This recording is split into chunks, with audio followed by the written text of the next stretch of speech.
toy izao zany zavatra miseho ety Tosy noho ny bomba mandatsa-dranomasy izay ataon'ny mpitandro ny filaminana ary eto dia tsindriana tsara fa tsy ny pôlisy manao an'izany fa ny zandarina maro ny mpianatra izay zazakely kely dia kely tokory zao nefa dia atao amin'ny famaizana toy izao tsy ekena tsony ny zavatra ohatr' izao tsy ekena jereo le zaza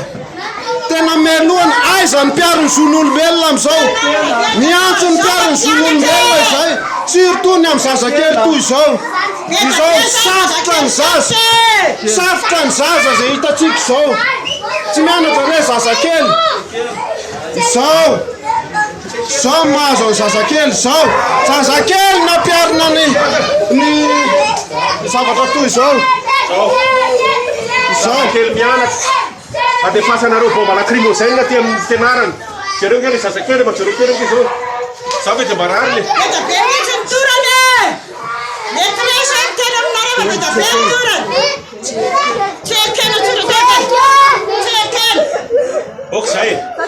okzay fa tsy maninona io